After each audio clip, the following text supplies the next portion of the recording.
Hi, I'm Trevor Polo, the Director of Training for Protect Life Michigan, and I've got a question. How complicated is the issue of abortion? If you watch the news or read some articles, you may think that abortion is an extraordinarily complex issue. And it's true that there are complex circumstances that surround abortion, whether it might be poverty or disability or abuse.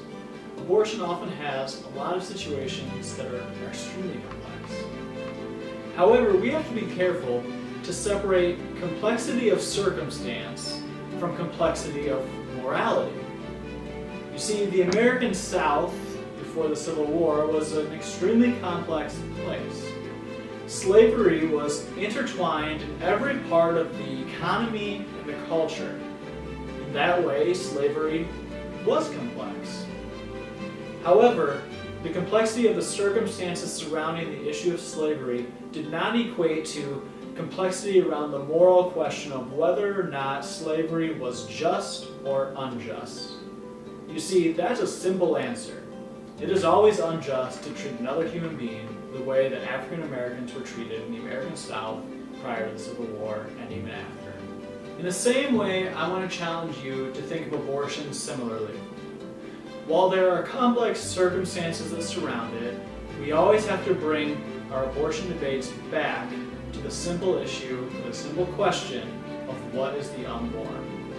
When a pro-choice advocate tries to bring in complicated circumstance, bring them back to that core question, what is the unborn?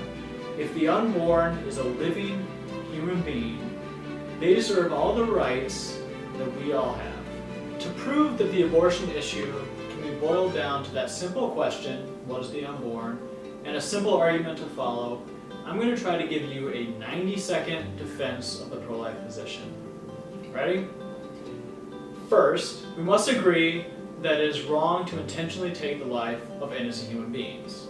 Given that none of us are psychopathic murderers, I think that's a pretty fair assumption to make, that we all agree it's wrong to kill innocent people.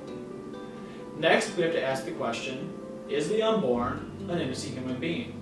Meaning, are they a living human being or not? If they are, then our logic from the first premise is that it is wrong to take their lives. And to answer whether or not they're living human beings, we must turn to science. And what we do is we look at embryology specifically, and we find that embryology is unanimous in its declaration that the unborn are living human beings from the point of conception. Even Planned Parenthood's brochures in the 1960s didn't dispute this fact. Second, we must agree that there's no morally significant difference between the unborn and a newborn or a toddler.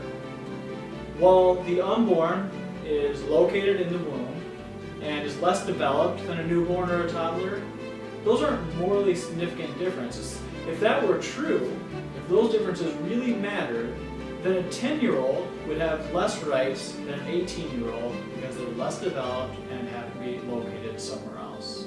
Therefore, if the unborn are truly human beings with no morally significant difference between them and a newborn, then they deserve the same legal protections that newborn has.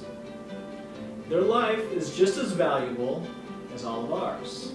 And there you have it. That wasn't so hard. Ultimately, it comes down to what is the unborn scientifically? And we know that they are living human beings from the point of conception because science tells us so and reasoning confirms it. If you want to learn more about how to really flesh these arguments out or host a Stump the Pro-Lifer event at your campus, please reach out to Protect Life Michigan at protectlifemi.org and we'll be happy to partner with you.